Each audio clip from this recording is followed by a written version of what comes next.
No ar, Faixa Livre, rádio jornalismo de verdade, a informação de primeira qualidade, a interpretação e os comentários das notícias, entrevistas, o contraditório.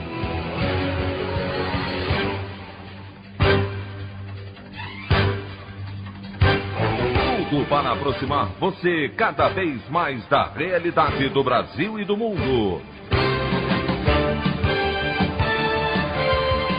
Apresentação: Anderson Gomes. Prefeito do Rio, Marcelo Crivella, é alvo de busca e tem seu celular apreendido em ação que investiga suposto QG de propina na sede da prefeitura. Alta da inflação, impulsionada pelo aumento exagerado do preço dos alimentos, vira centro de polêmica em Brasília. Em cerimônia de posse na presidência do Supremo, ministro Luiz Fux diz que não admitirá agressão à corte e recuo no combate à corrupção. Essas e outras notícias na edição desta sexta-feira, 11 de setembro do ano de 2020 do programa Faixa Livre.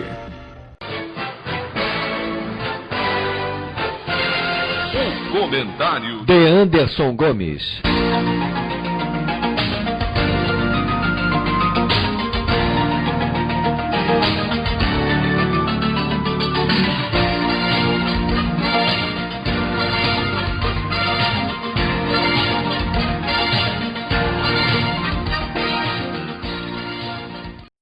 Bom dia, ouvintes.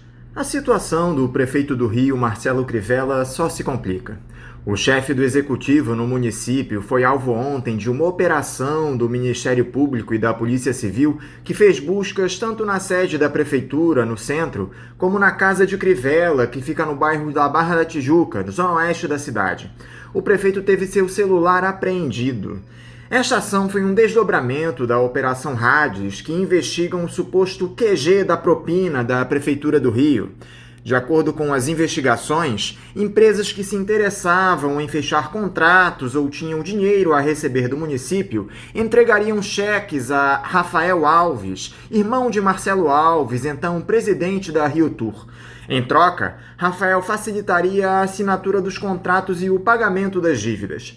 Além do prefeito, o ex-senador Eduardo Lopes, suplente de Crivella no Congresso, e outras 15 pessoas foram alvos dessa operação.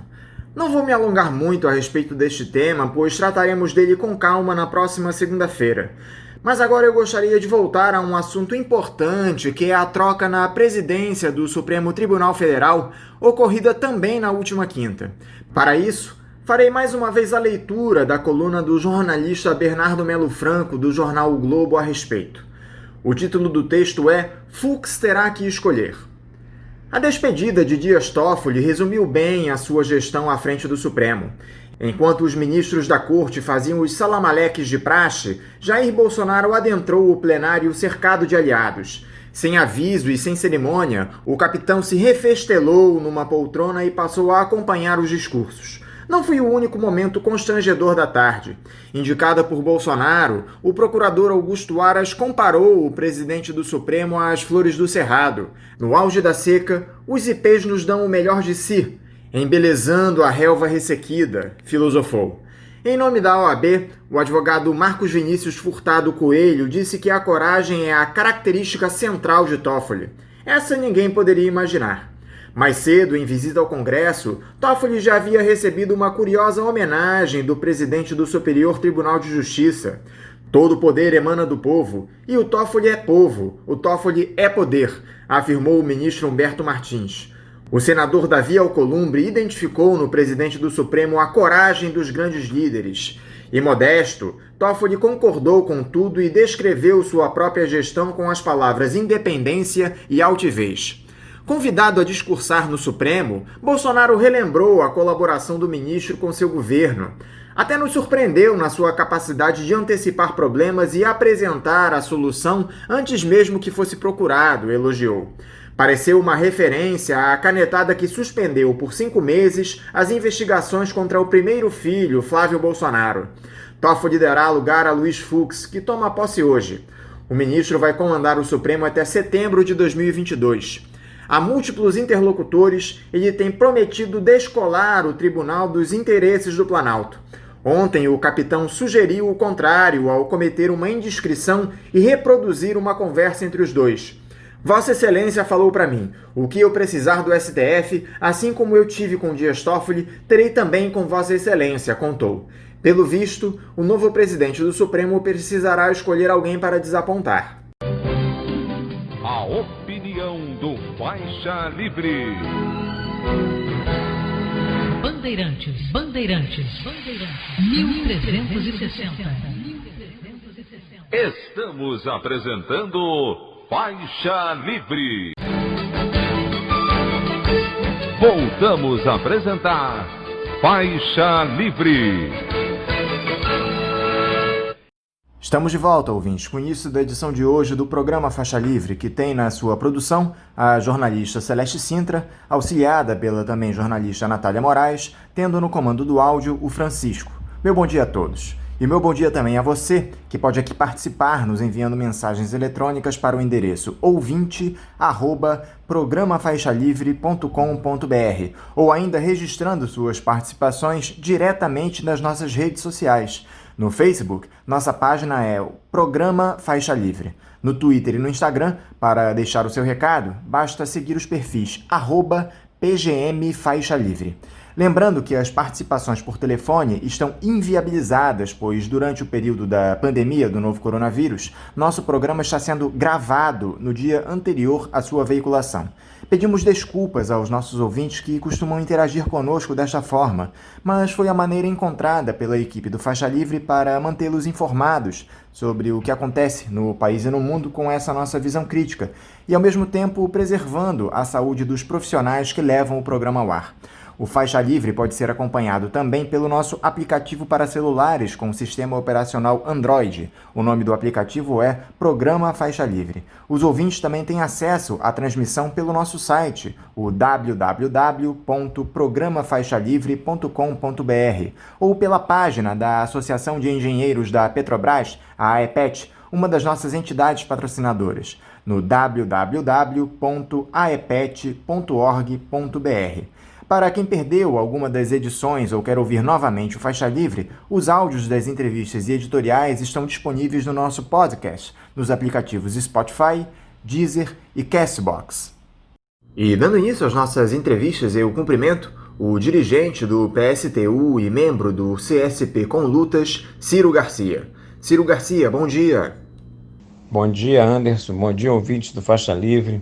É sempre uma satisfação imensa poder estar nessa tribuna de luta e democrática. Ainda mais numa situação como essa que estamos vivendo hoje no nosso país, no nosso estado, em particular também aqui na nossa cidade. Ciro, eu quero te agradecer por novamente você estar conosco aqui no Faixa Livre. Ciro, o nosso país, como temos conversado ultimamente com você nos últimos meses, tem atravessado uma série de problemas no campo da política. E no Rio de Janeiro não é diferente. No município, por exemplo, nós temos um prefeito que atenta contra a liberdade da imprensa ao arregimentar uma verdadeira milícia para impedir que a população denuncie a falta de atendimento nos hospitais da cidade. Como é que você avaliou esse episódio dos Guardiões do Crivella, Ciro? Bom, nós temos que levar em conta que o prefeito, é candidato à reeleição aqui na nossa cidade. Normalmente, a melhor propaganda para quem é situação é fazer um bom mandato, né? E isso, por si só, repercute e garante a reeleição do mandatário do mandato. O problema é que a gestão do Crivella foi péssima, né? Se nós hoje temos uma série de problemas de saúde em relação à pandemia, aqui no Rio de Janeiro, ele fez uma antessala para a pandemia, com a destruição da saúde primária, com o fechamento de uma série de clínicas de família, com a demissão de milhares de trabalhadores de saúde, ou seja, e durante a própria pandemia, momentos de corrupção explícita, o episódio lamentável do tomógrafo que deveria ir para a clínica de família da Rocinha, que ele instalou na Igreja Universal do Reino de Deus, lá da comunidade. a inauguração do hospital de campanha do Rio Centro, que ele tirou medicamentos do Raul Gazola, que era o hospital municipal do SUS, que era o centro de referência, para poder viabilizar a inauguração do hospital de campanha e deixando o pessoal os doentes do Raul Gazola sem medicamentos, que levou alguns a óbito, inclusive. Então, esse estado de coisas faz com que ele entre no desespero e para tentar, né, iludir a população, que não tem como, porque a população ela vai nos postos de saúde, ela vai e ela procura atendimento e vê que o atendimento é completamente debilitado, que ela está atendendo, e a responsabilidade é da prefeitura, aí ele tenta enganar, tenta jogar tudo isso para baixo do tapete, me vem com essa história aí de guardiões, que nada mais são do que como uma milícia, né, para tentar impedir não só a liberdade de expressão, a liberdade de trabalho da imprensa, mas principalmente a própria população de poder se manifestar com relação aos péssimos serviços de saúde prestados pela prefeitura. Agora, a Câmara de Vereadores optou por não abrir um processo de impeachment contra o Crivella. É verdade que a diferença foi mínima, 25 a 23 a favor do prefeito, mas isso mostra de alguma forma que o comprometimento desse pessoal está longe de ser com a moralidade. Olha, Anderson, eu acho que esse episódio do impeachment, que aliás não foi o primeiro, né, já houve outras tentativas de abertura de impeachment contra o Crivella durante a sua gestão, só mostra, né, o comprometimento do Poder Legislativo. No caso aqui, a Câmara Municipal, mas não é diferente a Assembleia Legislativa, o Congresso Nacional, com os donos do poder, que são aqueles políticos, né, que estão a serviço do poder econômico, a serviço da classe dominante. Então, lamentavelmente, não será dessas câmaras legislativas, né, que nós vamos ter soluções em relação às necessidades do povo trabalhador. E o processo, eu acho que a tomada a entrada lá do impeachment, né, foi uma medida que procurava dar uma resposta em relação às atitudes do Crivella, aos atos do Crivella, né, classificando-os como crime de responsabilidade, mas também deixa claro, né, que as verdadeiras saídas para a classe trabalhadora ela vai alcançar nas lutas, né, vai alcançar através da sua mobilização, da sua organização, da sua participação nas lutas. E, por exemplo, nesse setor específico da saúde, durante esse período muito grande, se forjou até um movimento que é o Nenhuma Saúde a Menos, né? Porque a categoria se mobilizou muito, né? E mostra categoricamente a falência e a serviço de quem estão essas câmaras, a Câmara Municipal e o Poder Legislativo de conjunto. Está a serviço da classe dominante, a serviço dos ricos e poderosos e a serviço daqueles que governam para os ricos e poderosos, como é o caso do Crivella. Já no estado, Ciro, houve esse afastamento do governador Wilson Witzel por ordem do Superior Tribunal de Justiça, acusado de fazer parte de um escândalo de desvio de recursos na Secretaria de Saúde. O Witzel é o sexto chefe de executivo estadual aqui no Rio desde a redemocratização, que é alvo da justiça. E parece que essa relação entre corrupção e política é algo que está enraizado aqui no Rio de Janeiro, Ciro. Primeiro, você acredita em uma reviravolta neste caso do governador Witzel, ou a meteórica carreira política do ex-juiz alçado pelo lavajatismo chegou ao fim? Comenta-se por aí que nos outros estados, os governadores, quando se elegem, né, têm a sucessão da faixa de governador, né? Ainda que não tenha, né, tem a faixa presidencial, apesar de que o Witzel confeccionou uma para ele aqui no Rio de Janeiro. Mas aqui não se passa faixa, aqui se passa a tornozeleira eletrônica, né? Ou então um lugar cativo lá no sistema prisional, porque é impressionante que os governos que se sucedem, eles não mudam nem os corruptores, né? Mais uma vez veio à tona o Mário Peixoto, a Iabas, que foram os mesmos caras que levaram o Cabral à prisão, a inúmeras condenações, ao pesão, e não mudou absolutamente nada, né?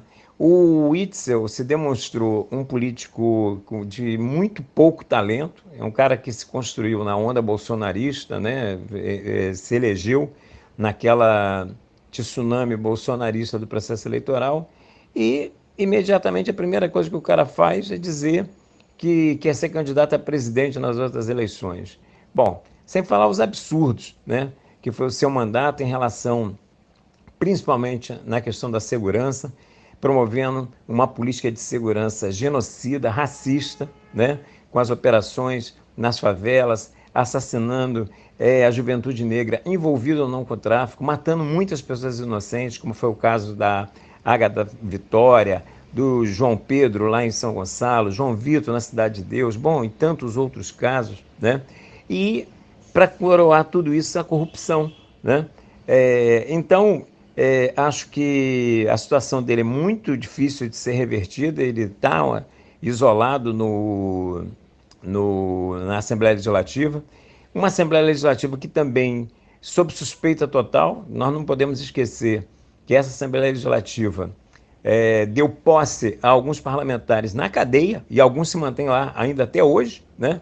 E nesse processo agora, inclusive, de corrupção, o próprio presidente da Assembleia Legislativa, que é ligado ao Partido dos Trabalhadores, que é o André Siciliano, também está envolvido. Então, eu acho que é meio fim de linha para o Witzel.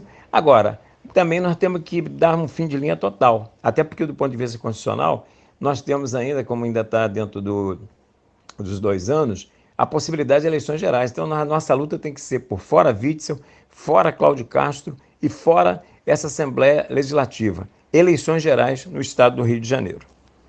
Que tipo de situação, Ciro, pode ter levado um setor da nossa classe política a cometer esse tipo de crime nos últimos anos?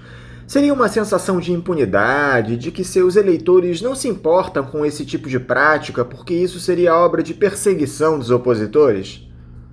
Eu acho que a impunidade é muito grande no nosso país, mas a Lava Jato, né, ainda que com o seu processo seletivo, né, com os seus corruptos de estimação e deixando outros corruptos de lado, como foi desde o início, né, onde eles próprios colocavam que eles iam cuidar de 30%, né, e esses 30% eles focaram nos partidos que se situam, né, no campo da centro-esquerda e da esquerda, como é o caso do PT, né? Ainda que eu sempre aqui no programa coloque que essa terminologia não me contempla de maneira nenhuma, a sociedade não está dividida em direita e esquerda, a sociedade está dividida em classes sociais, e você tem a burguesia de um lado, os grandes empresários, e do outro lado os trabalhadores. E, lamentavelmente, o PT governou com os grandes empresários e para os grandes empresários, né? E repetindo o modus operandi, né, dos partidos da burguesia tradicionais. E por isso acabou arcando com esse ônus e pagando um preço alto aí nessa questão. Mas não é tanto. Então, a questão da impunidade, de alguma certa forma, estava deixando alguns setores meio que com a barba de molho. Tanto é assim que existe uma operação para tentar deter, acabar mesmo com a Lava Jato. A grande questão é a essência do capitalismo, né?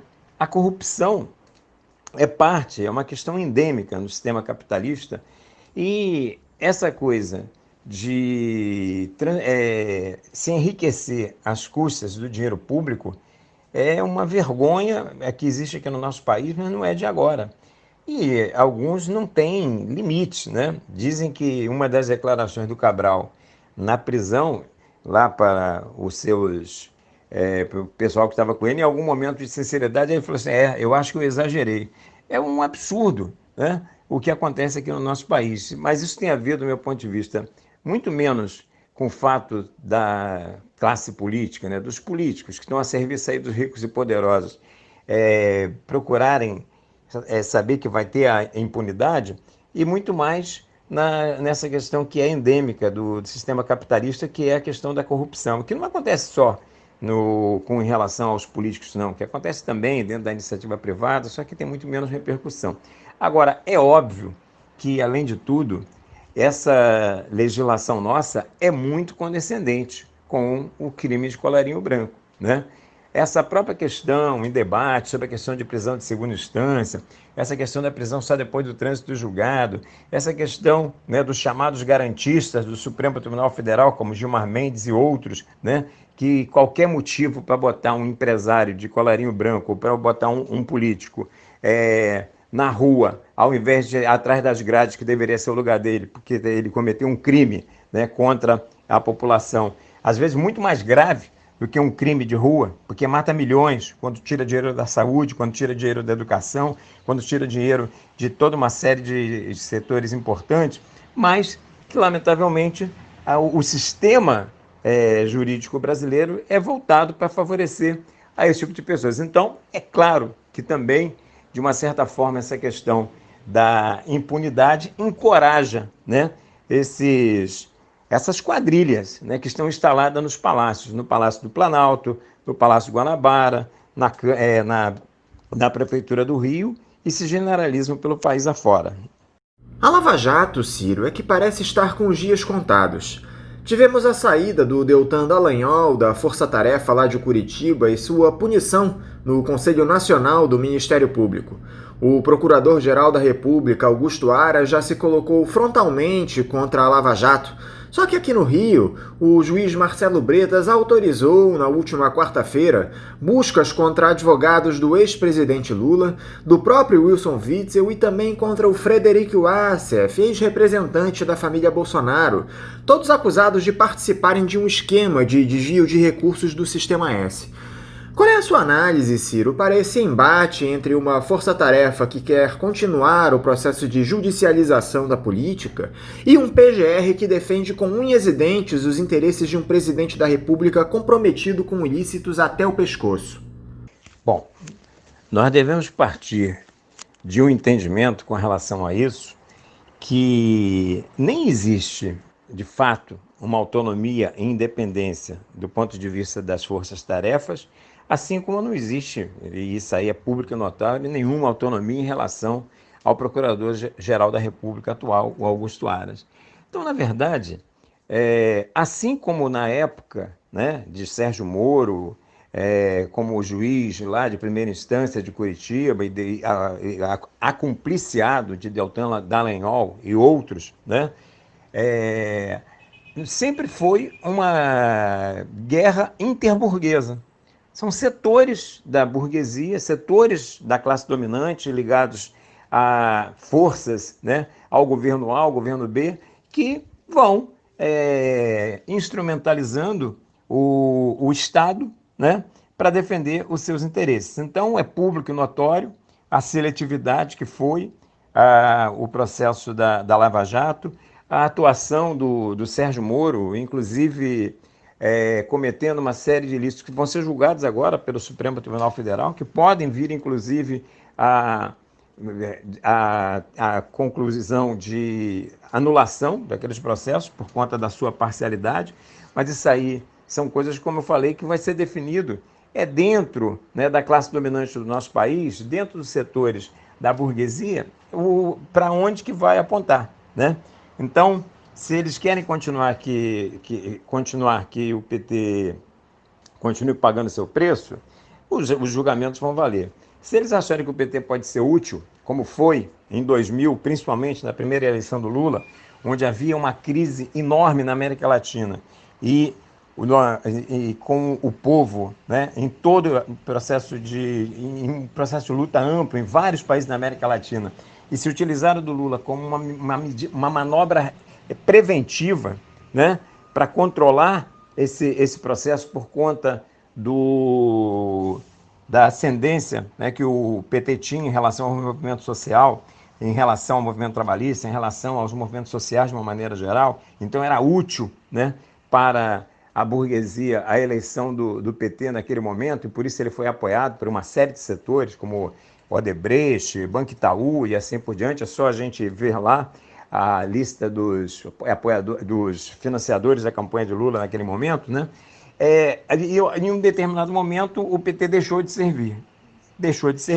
E aí vem toda a força da Lava Jato, por conta aí também da perda de legitimidade da Dilma, que fez uma campanha dizendo que não ia mexer nos direitos dos trabalhadores nem que a vaca tossisse. Então, logo ela tomou posse, a primeira coisa que ela fez foi se alinhar com o Poder Legislativo e tentar a saída da crise, atacando os trabalhadores para preservar o lucro dos grandes empresários. E isso foi fatal, ela perdeu a legitimidade, perdeu o apoio popular, né? Mas é óbvio que essa é uma demonstração inequívoca, a atuação da Lava Jato, essa questão que eu falo de uma guerra interburguesa. E hoje o que nós estamos assistindo é isso. É uma guerra interburguesa, entre setores que a corda estica para um lado, a corda estica para o outro, mas todos a serviço da classe dominante. Vamos deixar isso bem claro, né? Estão a serviço da classe dominante. E só para fazer um gancho com a pergunta anterior, sobre essa questão da impunidade, o que se nós tivéssemos, de fato, né, em relação aos corruptos desse país, prisão, sequestro de todos os seus bens, para inclusive ser retornado em serviços sociais, naquelas questões que são fundamentais para a classe trabalhadora, e acabar com essa história de trânsito julgado, de você ter recursos, fórum privilegiado e toda uma série de coisas, nós podemos viver uma outra realidade. E isso só vai ser conseguido através de um processo de mobilização dos trabalhadores e dos setores explorados e oprimidos, onde a gente construa uma sociedade diferente dessa que está aí. Porque com essa sociedade nós vamos ver a repetição dessas coisas e essas guerras interburguesas se sucedendo ao longo do período. O que mais impressiona, Ciro, é que o bolsonarismo só se preocupa em se safar dessa enxurrada de denúncias, enquanto o Brasil segue à deriva. Exemplo disso é a inflação, que teve forte alta no mês de agosto, especialmente no setor de alimentos, devido a esse movimento que conjuga uma demanda maior das exportações pelos produtores nacionais e as importações em baixa, ambos afetados pela alta do dólar.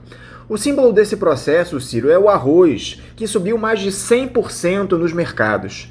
Junto a isso, o governo federal reduziu o auxílio emergencial pela metade, passando a ser de R$ 300 até o fim do ano. Como é que o trabalhador vai conseguir sobreviver sem emprego, Ciro, e com um auxílio emergencial que mal paga a cesta básica? Anderson, essa questão é crucial. Antes da pandemia, o desemprego estava atingindo 28,4 milhões de trabalhadores. Hoje são 31,9 milhões. A população ocupada caiu de 93,3 milhões para 83,3 milhões. A população fora da força de trabalho subiu de 64 milhões para 77,8 milhões. Sem falar nisso, né, a total dependência da nossa economia. Então você tem, por exemplo, o setor eletrônico é 100% multinacional, setor automotivo 92%, a indústria digital 88%, petroquímica 79%, o agronegócio 70%, e aí entra a questão dos alimentos, né? Você tem 70% do agronegócio nas mãos de multinacionais. Então isso mostra categoricamente a necessidade da gente expropriar o agronegócio nesse país, realizar uma reforma agrária radical sob o controle dos trabalhadores, que dê condições, né, de, apoiado na agricultura familiar, propiciar, né, o alimento barato na mesa dos trabalhadores, né, através pelos gêneros de primeira necessidade, e sem falar da covardia que é essa alta de preço, principalmente nos alimentos, porque para a população mais humilde, para o trabalhador mais pobre, exatamente o preço do imposto é muito grande, né? Quem mais paga impostos aqui no nosso país é exatamente os setores mais humildes, setores mais pauperizados. Então, nós temos que, além dessa medida, né, que eu falei, né, da expropriação do agronegócio e da realização de uma reforma agrária radical, outras medidas teriam que ser tomadas. Primeiro, que nós ainda estamos na pandemia, né? Não existe ainda uma perspectiva de quando vai acabar a pandemia. E do ponto de vista da ciência, está mais do que provado que o melhor remédio é a questão do isolamento social. Então nós tínhamos que ir para uma quarentena para valer, para erradicar de vez esse vírus aqui do nosso meio. E isso aí significaria a gente, primeiro, garantir emprego, né? A estabilidade no emprego, né? A quarentena, ou seja, com licença remunerada, mas sem redução de salário e com estabilidade no emprego, tá? A questão desse auxílio, que o próprio Diese diz que R$600 é pouco, deveria ser como mínimo de 2 salários mínimos, 2 salários mínimos e meio, mas como mínimo, né, já que é esse que existe, manter ele na integridade de R$600 e ampliar, porque está querendo passar de 60 milhões de pessoas que hoje estão utilizando para 20 milhões, ainda tem isso, diminuir o valor de 600 para 300 e diminuir também a extensão do próprio auxílio, e isso só vai aumentar as dificuldades dos setores mais pauperizados, e juntamente com isso uma série de outras medidas que são de fundamental importância, porque a gente tem condições de ter uma quarentena para valer e bancar essa quarentena para valer. Mas para isso a gente tinha que taxar o lucro líquido dos 50 maiores bancos em pelo menos 50%, das 500 maiores empresas em pelo menos 50%, fim de incentivos fiscais às grandes empresas, imposto sobre grandes fortunas, ou seja, essas são só algumas das medidas, né, que podem ser tomadas para garantir a saída da crise do ponto de vista da nossa classe e que os ricos paguem pela crise. Essa é a questão central. Nós temos que nos organizar e lutar para que os ricos paguem pela crise. Só que o ataque à classe trabalhadora não para por aí, Ciro. Temos essa reforma tributária tramitando no Congresso, ao mesmo tempo em que a reforma administrativa é enviada para análise dos parlamentares. Ambas fazem parte daquele plano do Paulo Guedes em tornar o Estado cada vez menor e privilegiar os interesses do capital hegemônico, que seguirá sem pagar impostos proporcionais às suas fortunas. A pauta dos ultraliberais no Brasil segue sendo atendida há décadas, Ciro, por diferentes governos. Infelizmente é isso, Anderson. Você falou com toda a propriedade, por diferentes governos, porque mesmo durante o período em que o país foi governado pela esquerda, e foram 3, qualquer coisa de mandato, né? 2 do Lula, 1 integral da Dilma, e depois o que ela sofreu, o impeachment, lamentavelmente a pauta neoliberal continua a ser implementada aqui no nosso país. E agora vem aí o Paulo Guedes, na verdade, ele é o avalista ainda desse governo que aí está, com toda a truculência, com todo o autoritarismo, com toda a sua xenofobia, seu racismo, sua LGBTfobia, sua destruição dos direitos sociais, sua destruição do meio ambiente, toda uma série de outras coisas que são notórias, né, nesse governo. A burguesia ainda está apoiando esse governo, porque tem a presença do Paulo Guedes, né, justamente, e a sua pauta ultraliberal. A bola da vez agora são essas 2 reformas que você se referiu. Uma reforma tributária que, na verdade, continua fazendo com que os ricos sejam desonerados e quem vai pagar mais impostos é a classe trabalhadora, né? E, principalmente, essa reforma administrativa, que é uma grande covardia, que aí eles se unem todos, né? Os governos, o Congresso Nacional, a grande mídia, né?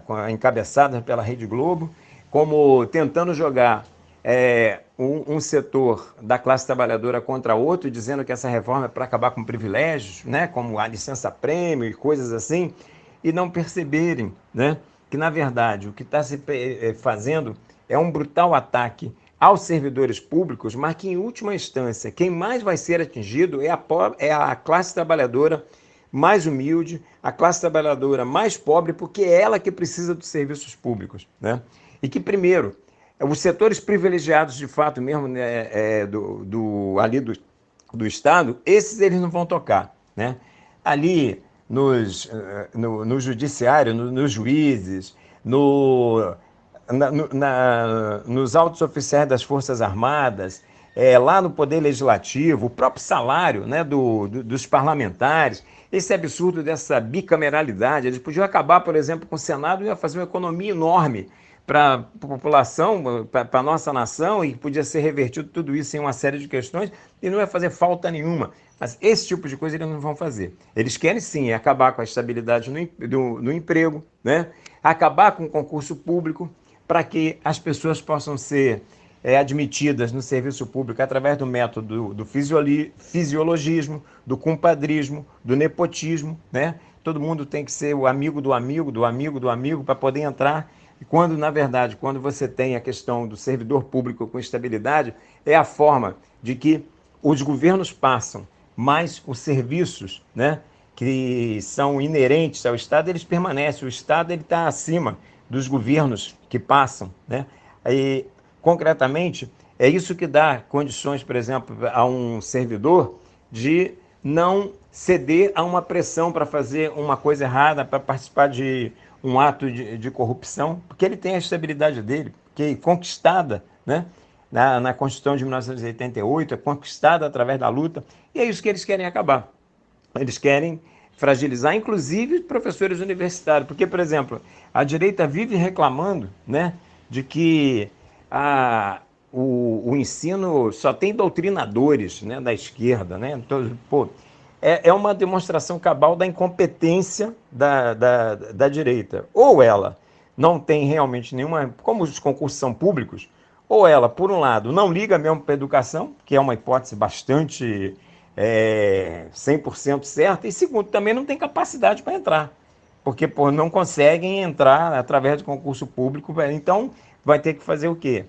Acabar com o concurso público para poder botar os seus amigos liberais dentro das instituições de ensino e assim por diante. Então, é importante a gente ter claro o seguinte, que essa reforma administrativa, ela não é um ataque aos servidores públicos, ela é um ataque à população trabalhadora brasileira, principalmente à sua parcela mais pobre, mais humilde, mais necessitada, porque quem precisa de serviço público, de uma educação pública gratuita e de qualidade, de uma saúde pública gratuita e de qualidade, de uma justiça que funciona, de segurança pública, inclusive, é a classe trabalhadora mais humilde, mais sofrida, e é ela que vai ser atingida brutalmente por essa reforma administrativa, mas que nós temos que tomar todas as medidas no sentido de barrá-la, né? Uma coisa é a intenção deles, outra coisa é a possibilidade deles fazerem, porque do outro lado tem uma classe trabalhadora que está aí, a greve dos Correios, dando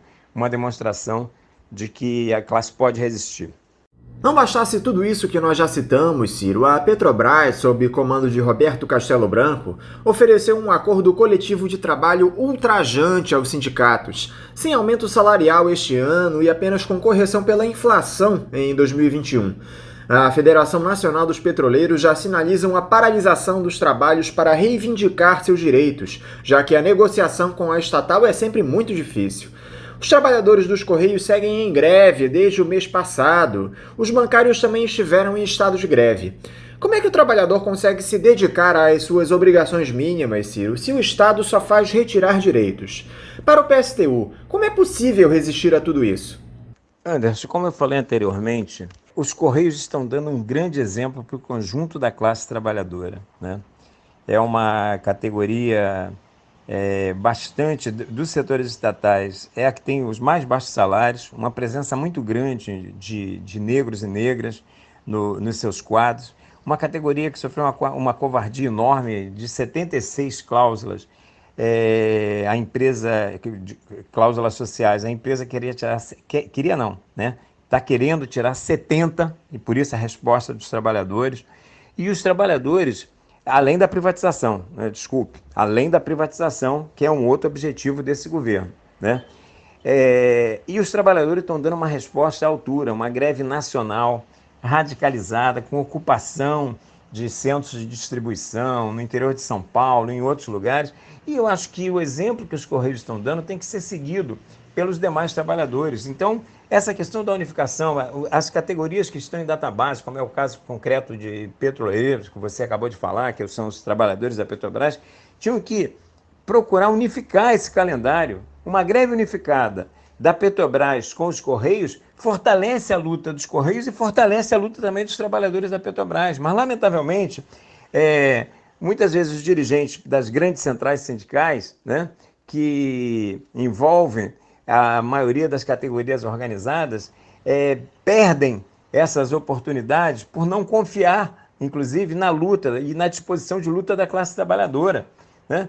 Então, hoje era o momento da gente cercar de solidariedade a greve dos Correios e, uma greve unificada de Correios com os trabalhadores da Petrobras, é óbvio que serviria, inclusive, de chamariz e incentivo para outros setores da nossa classe. E como a gente viu, a nossa classe vai ter que lutar e muito, né? Então, nós, né, da CSP com Lutas, o que a gente faz um chamado às demais centrais sindicais é no sentido de construir uma pauta unitária, um calendário unificando essas lutas, a partindo do apoio à greve dos Correios, mas fazendo um chamado à unificação das lutas, trazendo categorias que estão em processo de mobilização, como é o caso dos companheiros da Petrobras, para um processo de uma luta unificada. Uma greve hoje de Correios, dos funcionários da Petrobras, sem dúvida alguma, além de fragilizar a política econômica do governo, aumentaria muito a força da classe trabalhadora e serviria de atrativo para que outros setores, né, principalmente agora ameaçados por essa reforma administrativa e por todos os ataques que vêm sendo feitos pelos governos, de entrar em luta e poder efetivamente derrotar essa política econômica de Bolsonaro, Guedes e Companhia Limitada. Falando agora a respeito de um caso específico, Ciro, os parlamentares empurraram em uma matéria que foi votada no Congresso a anistia de dívidas bilionárias das igrejas.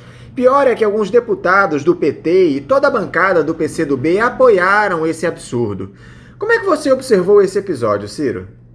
Bom, lamentavelmente não me surpreendeu, não é? Não é a primeira vez que, principalmente o PT, mas também o PCdoB, que está sempre junto com o PT nessas políticas, se subordina aos interesses da igreja, principalmente o setor setores da igreja evangélica. Nós já vimos isso no governo da Dilma, quando ela, lamentavelmente, né, recuou, né, em uma série de questões na pauta LGBT, por exemplo, para fazer concessões à bancada evangélica, né, à bancada da igreja, e sempre, né, nessa tentativa de conquistar mostrar subserviência e a tentativa de conquistar esse voto, quando na verdade isso é, como você mesmo já disse, é um absurdo, né?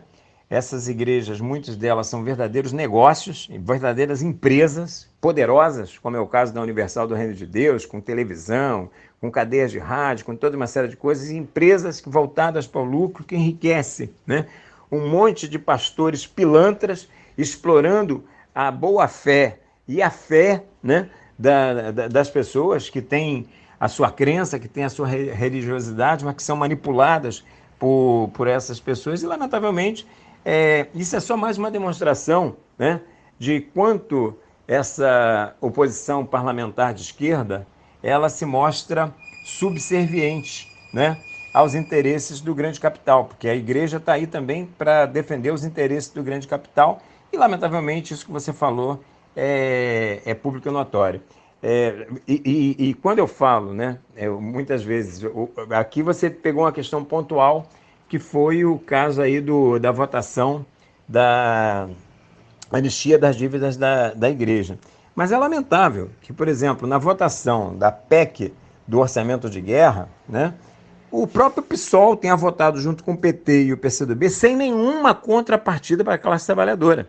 Então, essa é uma questão, né? Você entrar numa lógica dentro desse Congresso de discutir mal menor e também de tentar mostrar para a população de conjunto que essa é uma esquerda responsável, é uma esquerda que tem condições de gerir o capital. Para encerrar, Ciro, essa semana tivemos a celebração do dia da suposta independência do Brasil.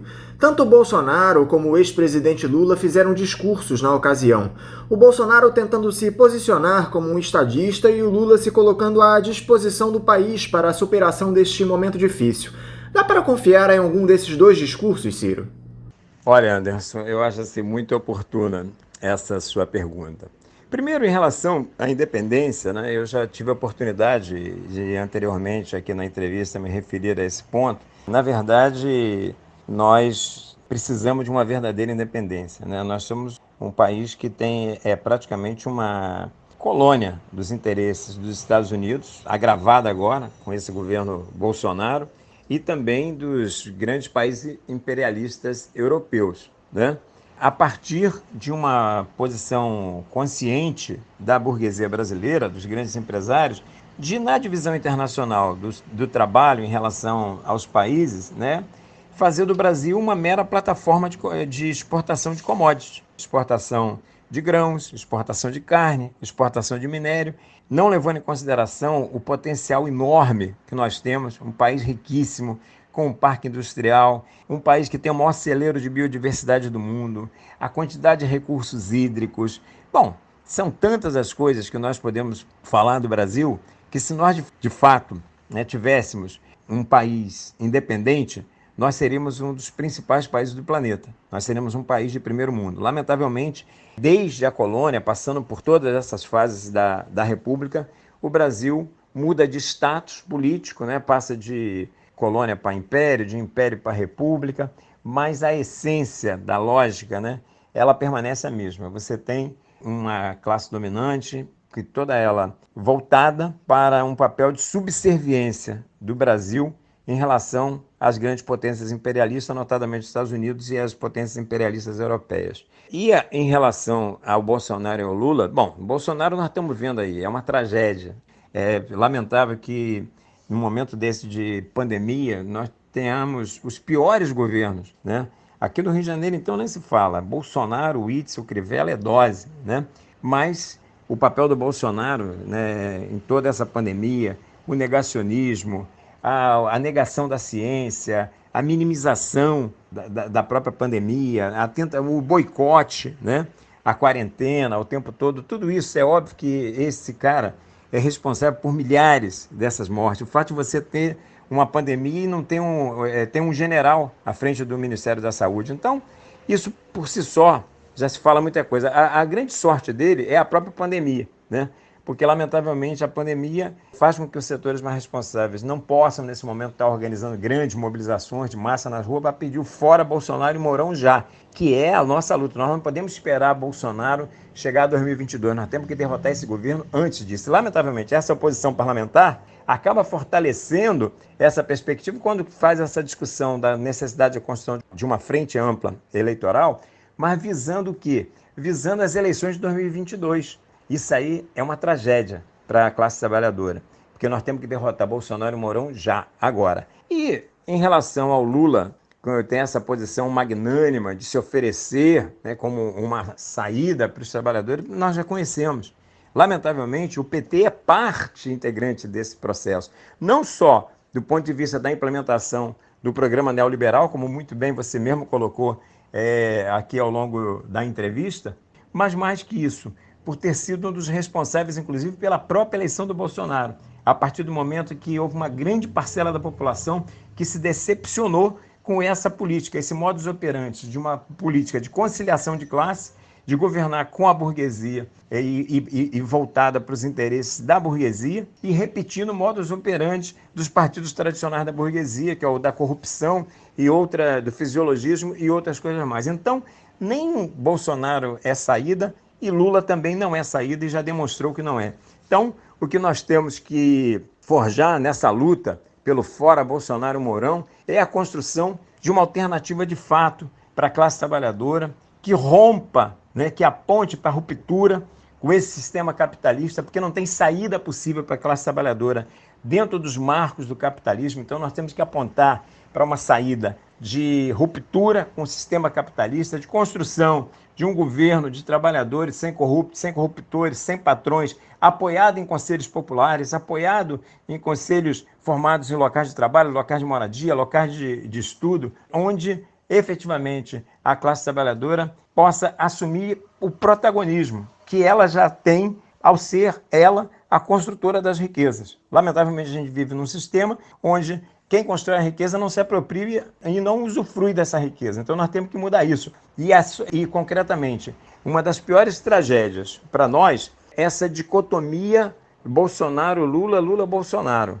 Essas duas alternativas são alternativas que interessam a mesma classe, que é a classe dominante, que é a grande burguesia, que são os grandes empresários, e são saídas que não vão atender aos interesses dos setores explorados e oprimidos, que esse sim, que tem que se unir para construir uma alternativa sua de saída que rompa com esse sistema capitalista e pavimente o caminho para a construção de uma sociedade socialista sem explorados, sem exploradores, que é a única possibilidade concreta dos trabalhadores poderem exercer uma vida com dignidade. O capitalismo, nessa pandemia, demonstrou com toda a crueza o que ele pode oferecer. É a barbárie. Mas a classe trabalhadora também tem demonstrado, nessa pandemia, que ela não está disposta a conviver com essa barbárie. As mobilizações, por exemplo, antirracistas nos Estados Unidos, que se estenderam pelo mundo inteiro, a greve dos Correios aqui no nosso país e outras mobilizações que nós assistimos, é uma demonstração cabal de que existe energia e muita na classe trabalhadora para derrotar essa tentativa da classe burguesa de jogar a crise sobre os ombros dos trabalhadores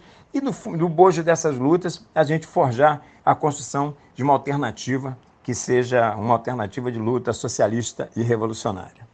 Ciro Garcia, eu quero te agradecer por novamente vocês dialogar conosco aqui no Faixa Livre, te desejar um ótimo final de semana e um forte abraço.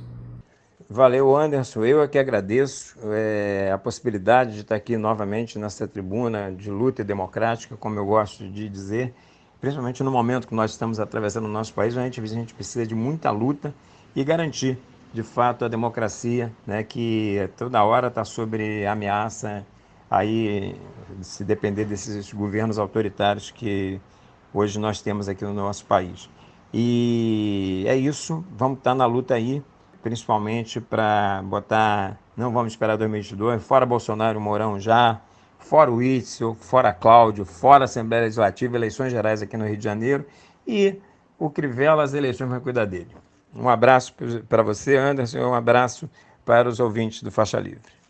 Conversamos aqui com o dirigente do PSTU e membro do CSP com Lutas, Ciro Garcia.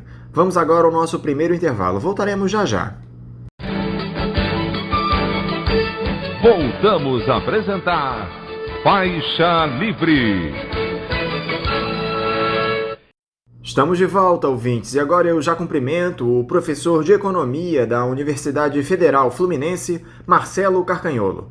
Marcelo Carcanholo, bom dia. Muito bom dia, Anderson, bom dia para você, bom dia para a equipe do Faixa Livre, para os ouvintes. É sempre uma satisfação aqui tentar contribuir com o programa. Marcelo, muito obrigado por mais uma vez você dialogar conosco aqui no Faixa Livre. Marcelo, eu gostaria de começar a nossa entrevista hoje fazendo uma análise mais macro do cenário da nossa economia, para depois nos debruçarmos sobre alguns temas.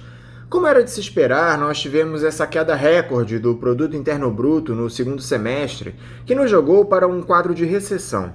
O governo federal pouco fez para minimizar isso. Qual foi o principal erro da equipe do Paulo Guedes, na sua opinião, Marcelo, para levar o país a essa situação desastrosa? O que poderia ter sido feito de diferente? Anderson, acho que em primeiro lugar, acho que tem duas coisas importantes que a gente precisa lembrar. A primeira delas é o fato de que a crise, tanto na economia mundial como na economia brasileira, embora tenha sido aprofundada e modificada a sua forma pela Covid-19, pela crise pandêmica, essa crise ela é anterior. Portanto, esse movimento de retração do crescimento econômico, de entrada da economia em recessão, é uma sinalização que a gente vê de antes da crise pandêmica, a gente vê isso desde o ano passado. Na verdade, sinais disso na economia brasileira a gente vê já há um bom tempo, mas na economia mundial de maneira mais clara no ano passado e com os reflexos que isso tem para economias dependentes como a nossa. Essa é a primeira coisa.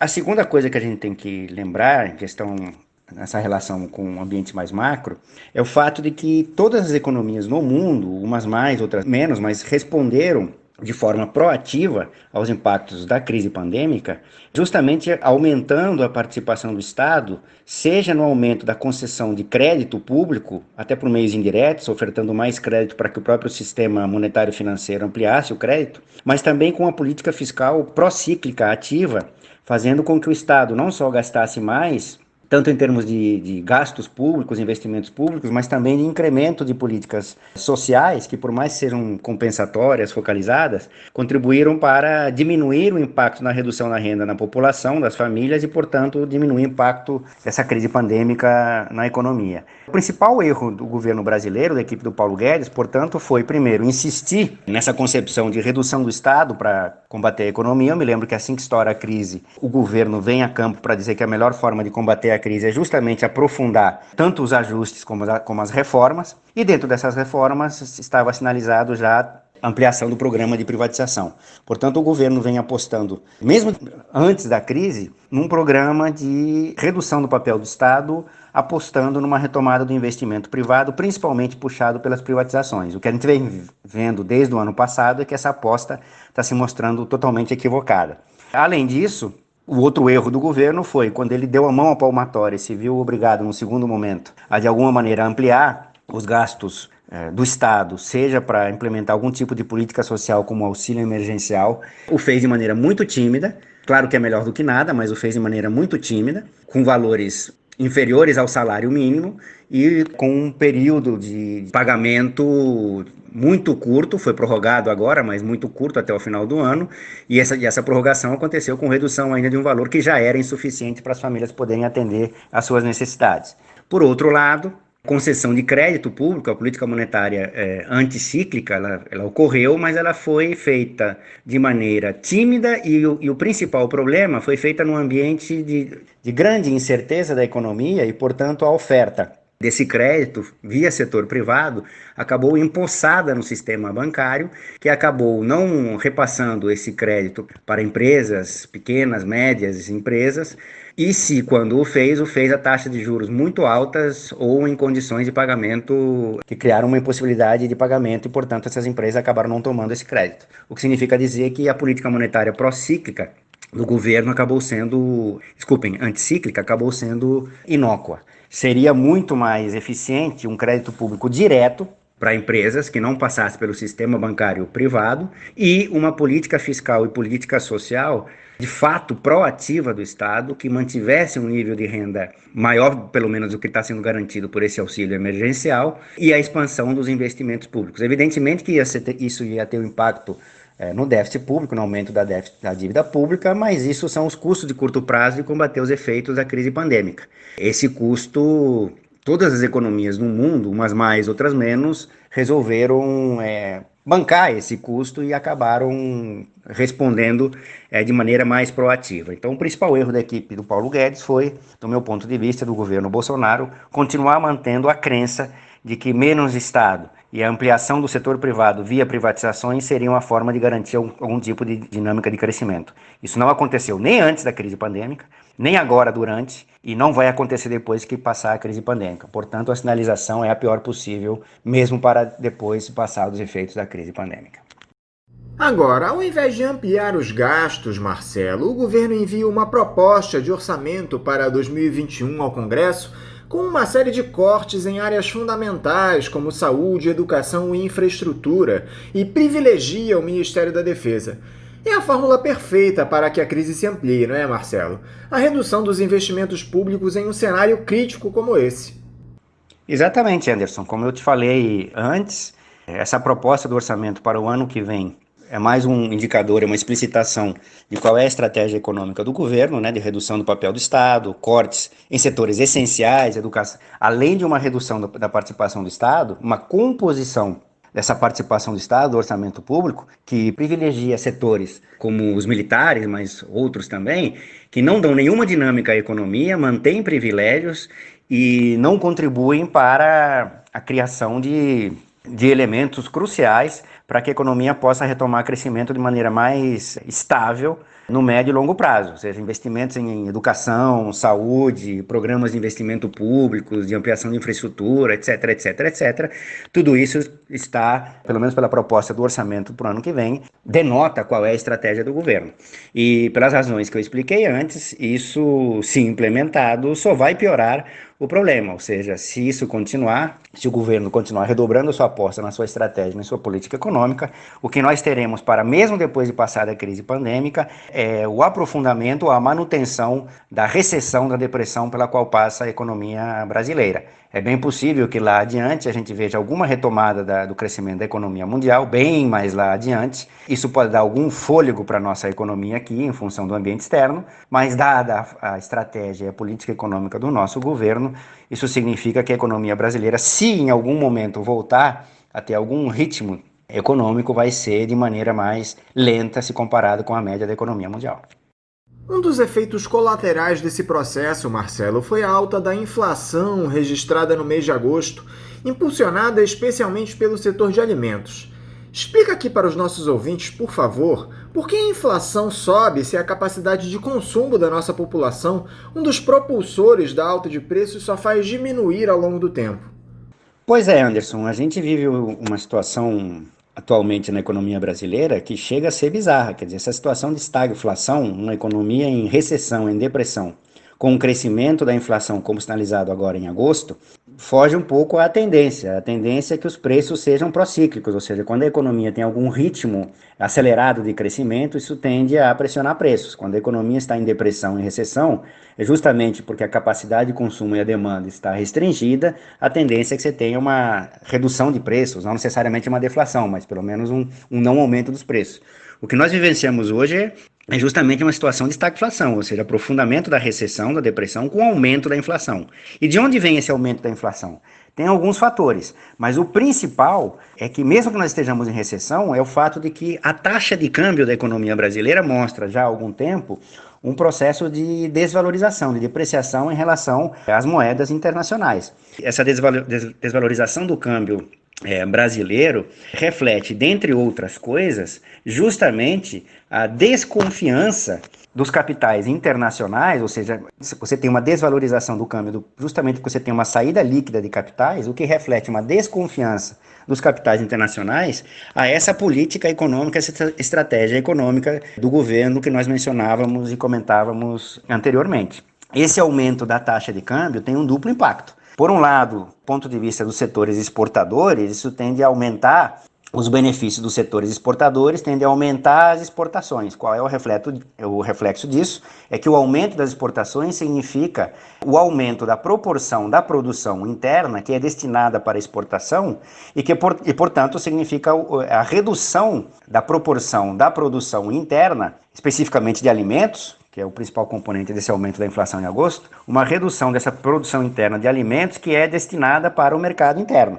E, portanto, você tem o reflexo disso no aumento dos preços domésticos desses produtos. E essa produção estagnada, ou seja, você poderia ter um aumento da produção total e parte desse aumento da produção total fosse destinada às exportações. Mas justamente porque estamos em recessão, ou seja, dada a produção, essa modificação na proporção do que é destinado para o setor externo e o que fica para o mercado interno, acaba impactando no aumento dos preços internos. Por outro lado, a desvalorização do câmbio repercute no encarecimento das importações.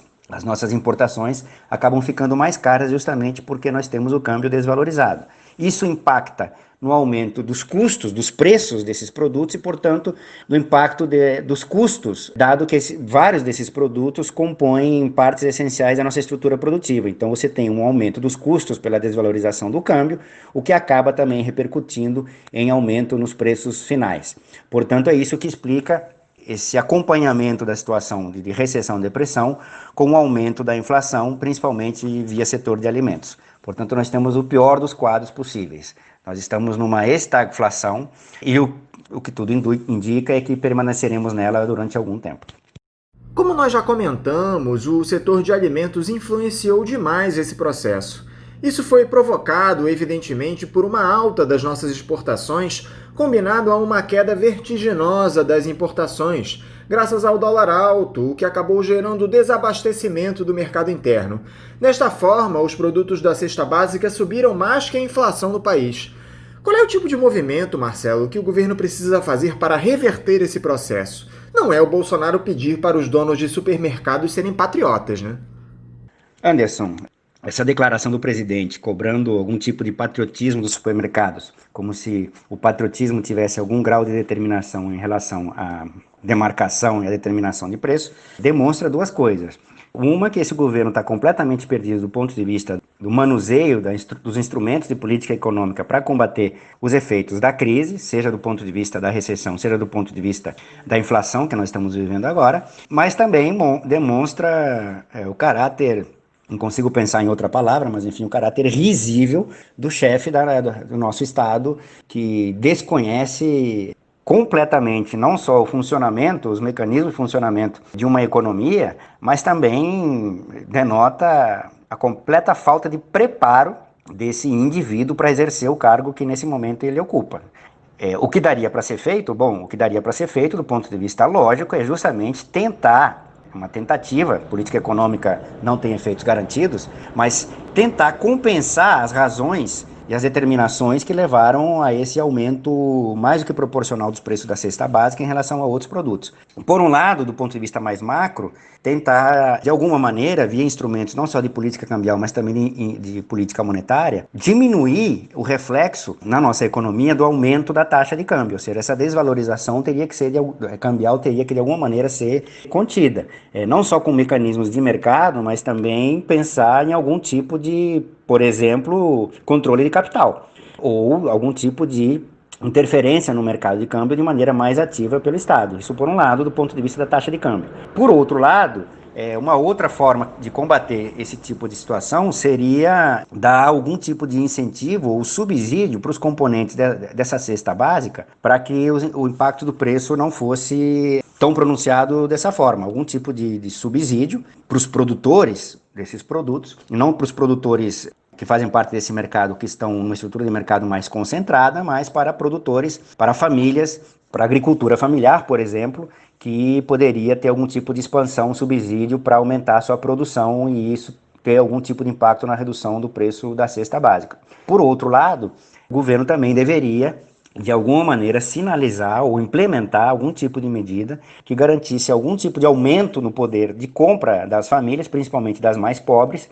que sofrem de maneira proporcional mais acentuada esse impacto maior na inflação do aumento do preço da cesta básica. Ou seja, subsidiar a capacidade de compra dessas famílias num ambiente em que a cesta básica fica mais cara também seria algum tipo de medida para compensar os efeitos disso.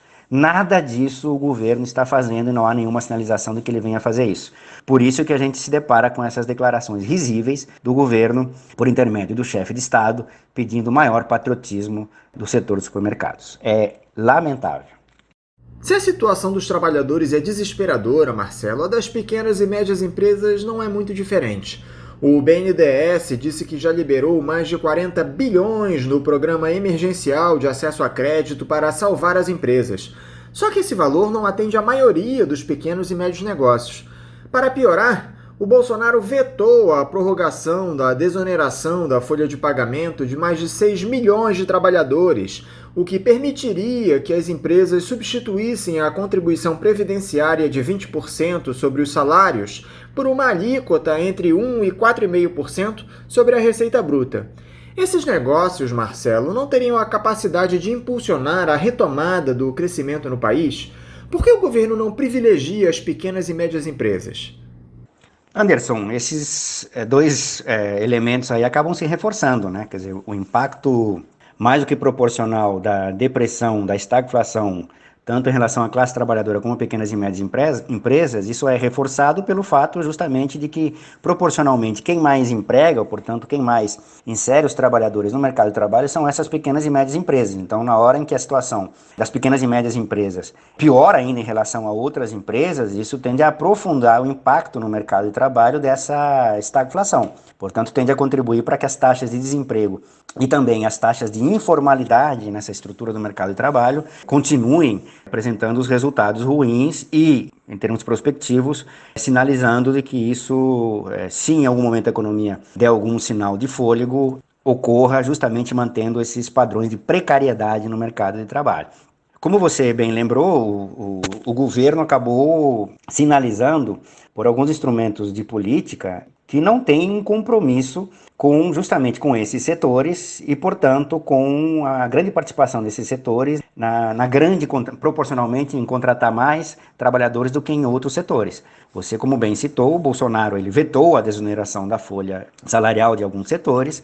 A expansão do crédito público ela é não só insuficiente, mas também ela não atinge esses setores específicos, o que significa dizer, portanto, esse outro lado da questão, que a expansão do crédito e as medidas de política econômica anticíclica desse governo têm um direcionamento muito maior para setores específicos de grande concentração, que não só acabam empregando menos proporcionalmente do que pequenas e médias empresas, mas justamente por serem mais concentrados, tendem a ter uma margem de manobra para determinação de preços muito maior do que pequenas e médias empresas que sofrem um ambiente concorrencial mais forte. O que eu quero dizer com isso? Que o governo, ao privilegiar explicitamente setores mais concentrados do grande capital da economia brasileira, terminam por não só privilegiar setores que proporcionalmente empregam pouco, mas também são setores que tendem a sofrer menos concorrência e, portanto, ter maior impacto justamente num dos efeitos que nós estamos vendo agora da economia brasileira, que é o aumento da inflação. Portanto, eu acho que está muito claro para nós todos qual é o compromisso desse governo com quais setores e quais são as alianças políticas, qual é o bloco de poder, ou melhor, qual é a economia política que está por trás desse bloco de poder. Isso ajuda a gente a entender, inclusive, a formação desse governo e com quais setores ele está compromissado. Uma coisa importante para deixar clara a respeito desse ponto é que, por melhor que fosse a política econômica e por mais compromissada que ela fosse com ampliação de crédito e desoneração de vários encargos de pequenas e médias empresas, que, portanto, impactariam talvez numa menor redução da taxa de emprego ou numa contenção do aumento da taxa de desemprego, de alguma maneira, num menor impacto na informalidade, na redução da renda das famílias, por melhor que isso fosse feito, isso apenas iria aliviar o impacto que isso tem na economia, mas são elementos muito pontuais para, a partir de uma melhor instrumentalização dessas políticas para privilegiar esses setores que empregam mais, não daria para apostar a partir daí uma retomada do crescimento econômico, mas certamente isso aliviaria os impactos da crise da estagflação que a gente vive nesse momento. Para piorar, Marcelo, os parlamentares aprovaram esse perdão às dívidas tributárias das igrejas no país. Desta forma, os templos religiosos ficam isentos de pagamento da contribuição social sobre o lucro líquido, receberiam anistia das multas pelo não pagamento da CSLL e das autuações por não pagarem a contribuição previdenciária. Atualmente, as igrejas têm mais de R$ 1 bilhão em dívidas com a União. O presidente Jair Bolsonaro tem até hoje para vetar ou sancionar a proposta. O Ministério da Economia recomendou o veto. Você acredita que o Bolsonaro vai abrir mão dessa receita para atender aos interesses da bancada da Bíblia, Marcelo? Está muito evidente que, no nosso país, esses líderes de igrejas são verdadeiros mercadores da fé, recebem lucros estratosféricos. Anderson, essa situação específica do perdão ou não no pagamento das dívidas das igrejas, o parlamento aprovou esse perdão e o Bolsonaro tem até hoje para sancionar ou vetar isso. Essa entrevista está sendo gravada, na quinta-feira, deve ser disponibilizada na sexta-feira, portanto, já saberemos na sexta-feira se ele vetou ou não. O fato concreto é que essa questão específica nos mostra uma contradição muito explícita na formação da economia política do bloco de poder que sustenta esse governo. Se, por um lado, na estratégia econômica promovida pelo Ministério da Economia, que defendeu justamente o veto, nós temos nesse Ministério da Economia, ou a estratégia econômica desse governo, uma estratégia explicitamente caracterizada por um pensamento macroeconômico monetarista clássico, como lá nos anos 70, típico da escola de Chicago, onde o nosso ministro da Economia fez o seu doutorado. Essa estratégia econômica, ela combina, característica do neoliberalismo, ela combina tanto um ajuste fiscal extremamente rigoroso como a implementação de reformas, e é nisso que o governo, do ponto de vista da estratégia econômica, está apostando. A manutenção do ajuste fiscal, do mega ajuste fiscal, com a implementação de reformas, várias reformas. Na que o governo mais aposta é justamente na ampliação do programa de privatizações, embora isso esteja parado por razões inclusive políticas, mas isso caracteriza a estratégia econômica do governo, o que significa dizer que o governo tem um compromisso explícito e concreto com a promoção do ajuste fiscal. E o ajuste fiscal ele tem duas pernas. Por um lado, significa de alguma maneira aumentar a receita do governo, o que num ambiente de recessão é extremamente difícil, e portanto qualquer tipo de alívio na cobrança, seja de dívidas ou seja de arrecadação de impostos, é visto com maus olhos por essa equipe econômica, porque o ajuste fiscal requer a ampliação ou manutenção das receitas do governo. Por isso, o Ministério da Economia está a favor de vetar esse perdão no pagamento das dívidas das igrejas. Se trata de uma receita bastante razoável da qual o Estado abriria mão se esse perdão ocorrer. O ajuste fiscal também, além do aumento da receita, ou manutenção da receita, implica esse compromisso da austeridade que o governo tem, implica na redução dos gastos e, como nós já comentamos antes, isso está sinalizado justamente, não só, mas também, na forma como foi encaminhada a proposta do orçamento para o ano que vem. Agora, a contradição na economia política do bloco de poder está dada, e nesse aspecto se reflete na política, pelo fato de que um dos fortes sustentáculos políticos desse governo, além de outras bancadas, é a bancada da Bíblia. E, portanto, a aprovação desse perdão no pagamento das dívidas das igrejas significa atender os interesses dos principais grupos apoiadores desse governo. Portanto, nesse ponto específico, nós temos uma contradição explícita. De alguma maneira, o Bolsonaro está numa sinuca de bico nisso. Ele vai ter que contornar de alguma maneira, seja sancionando esse perdão, e aí ele vai ter que brigar com o Ministério da Economia, seja vetando esse perdão, e aí ele vai ter que, de alguma maneira, se arrumar lá com a bancada da Bíblia. Eu aproveito essa pergunta para colocar um ponto que me parece importante. Eu costumo brincar que eu não sou contra o ajuste fiscal. Eu sou a favor do ajuste fiscal. Eu sou contra justamente a forma de austeridade, ou austericídio, como chamam alguns, como esse ajuste fiscal vem sendo implementado não só nesse governo, mas em governos anteriores. Eu acho que o governo tem sim que ter algum compromisso com o seu lado fiscal. Só que, justamente, ao contrário dos defensores do austericídio, o que eu quero discutir é por que o ajuste do ponto de vista dos gastos tem que ser em gastos não financeiros? Por que o ajuste tem que ser feito em cima de gastos com saúde, educação, investimentos públicos, que tem um componente muito dinâmico no crescimento de médio e longo prazo da economia? Eu gostaria de discutir sim as despesas, mas as despesas financeiras do Estado. Mas aí implicaria comprar a briga com outros componentes do bloco de poder, não só desse governo, como de governos anteriores.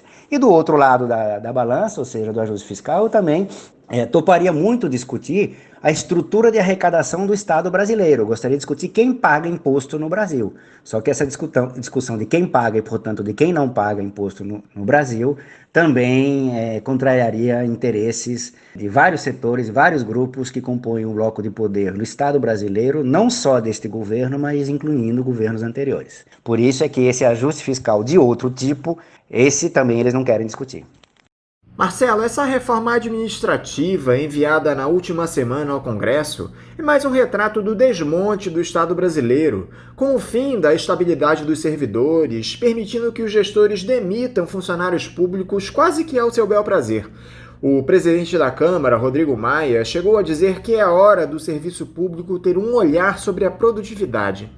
Além da sua visão como economista, Marcelo, eu gostaria também da sua análise como servidor concursado da Universidade Federal Fluminense a respeito dessa criminosa reforma administrativa.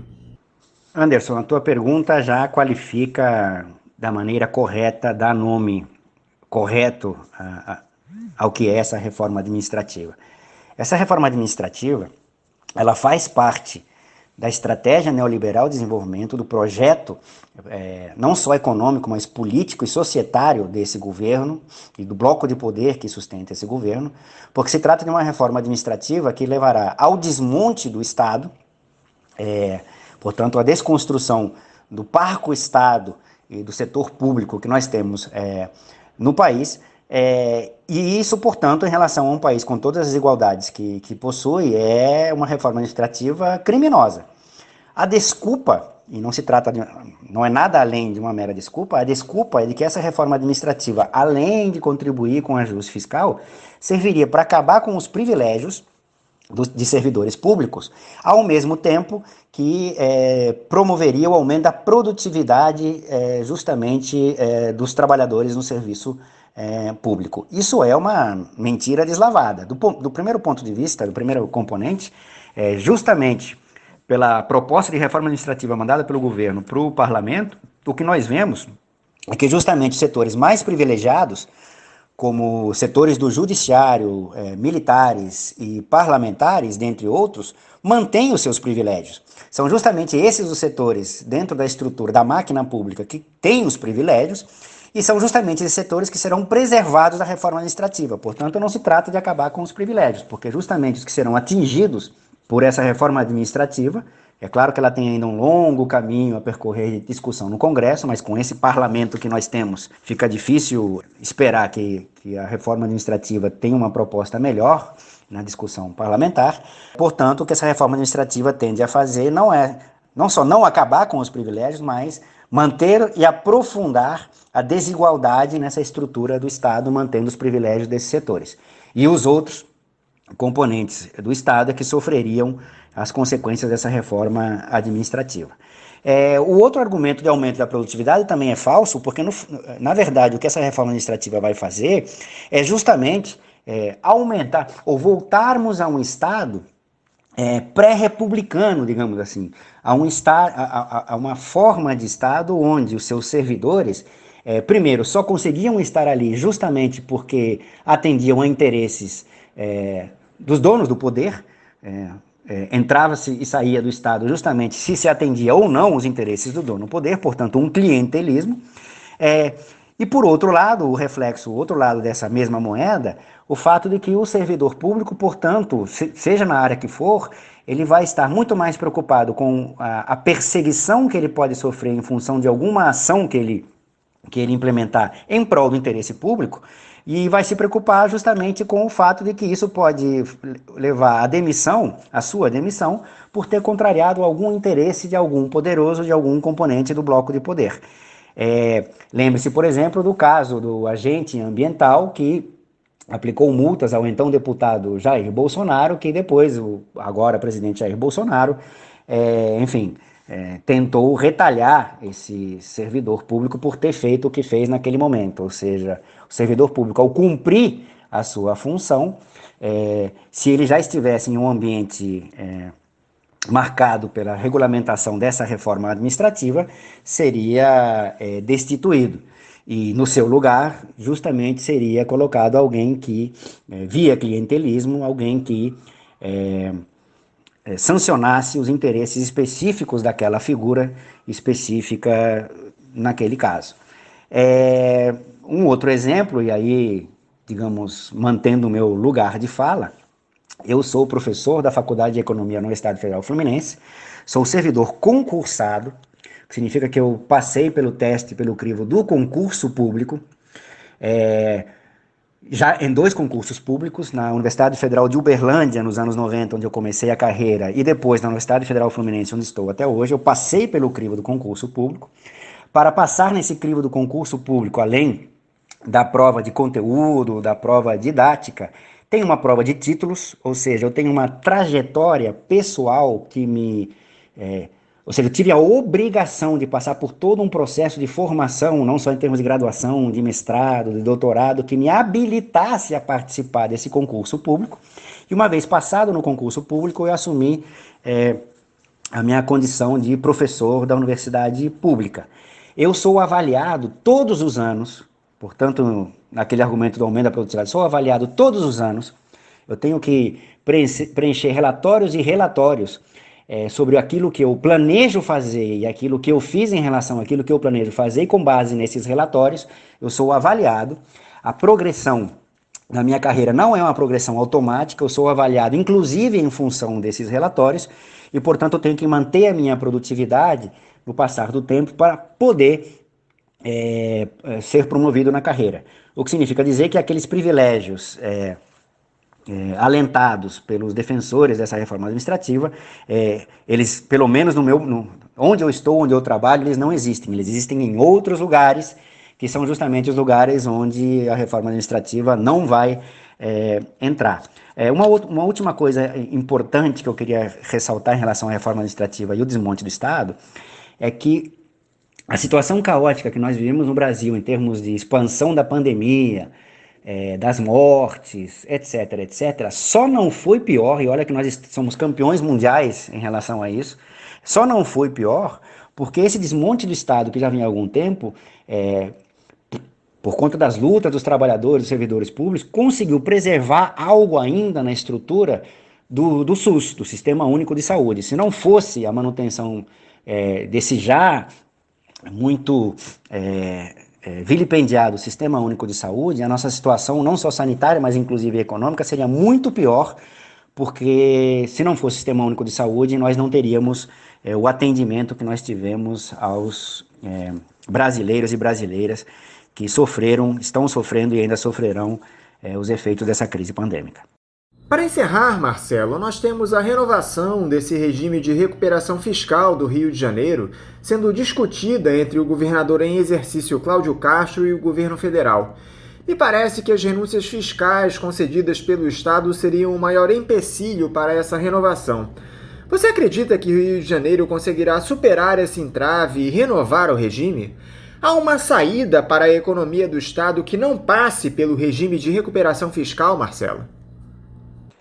Anderson, o primeiro em relação a isso é a gente primeiro se perguntar por que o Estado do Rio de Janeiro foi obrigado a entrar nesse regime de recuperação fiscal, o que está relacionado com muitas questões, não só com o assalto ao Estado do Rio de Janeiro impetrado por vários governos, como a gente tem visto aí nos noticiários, mas também inclusive na aposta de receitas futuras lá atrás, principalmente em relação aos royalties do petróleo, que não se concretizaram ou não se concretizaram na magnitude que se esperava, o que piorou a situação fiscal do Estado do Rio de Janeiro de maneira brutal.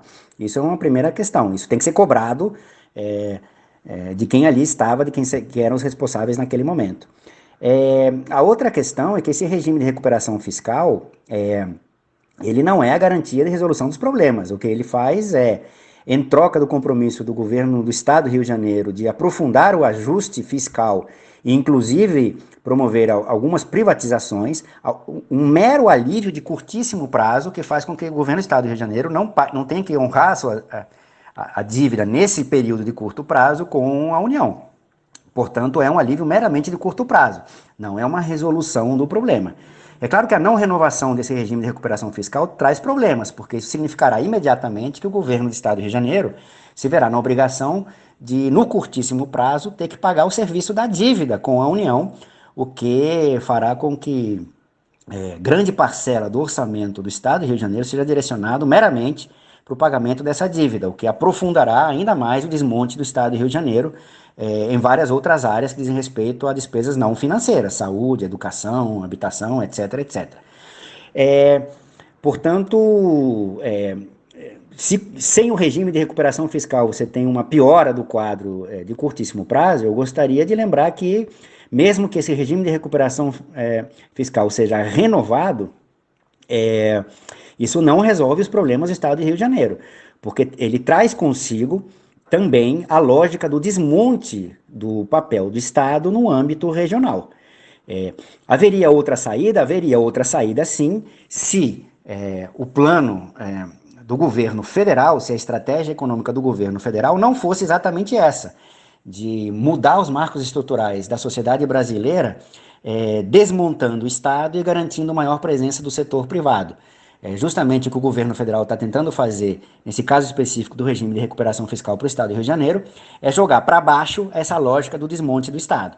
Haveria outra saída, sim, se tivéssemos outro governo na nossa União, que, portanto, negociasse algum tipo de recuperação fiscal ou de saída financeira para as contas do Estado do Rio de Janeiro, que não trouxesse consigo a lógica do desmonte de Estado que esse regime de recuperação fiscal tem. Então haveria outra saída sim, se os governos fossem outros. Infelizmente eles não são, e é esse quadro que a gente vive hoje, não só no Brasil, mas no Estado do Rio de Janeiro. É lamentável. Marcelo Carcagnolo, muito obrigado por mais uma vez estar conosco aqui no Faixa Livre. Eu desejo a você um ótimo final de semana e um forte abraço. Anderson, eu que agradeço a oportunidade mais uma vez para contribuir com o programa Faixa Livre, um programa importante na manutenção do pensamento crítico, não só em economia, mas em outras áreas. E estou à disposição sempre que vocês precisarem. Um bom fim de semana para você, para toda a equipe do Faixa Livre, para os ouvintes, e sigamos na luta. Grande abraço. Conversamos aqui com o professor de Economia da Universidade Federal Fluminense, a UF, Marcelo Carcagnolo. Vamos agora a um novo intervalo. Já estaremos de volta. Voltamos a apresentar Faixa Livre.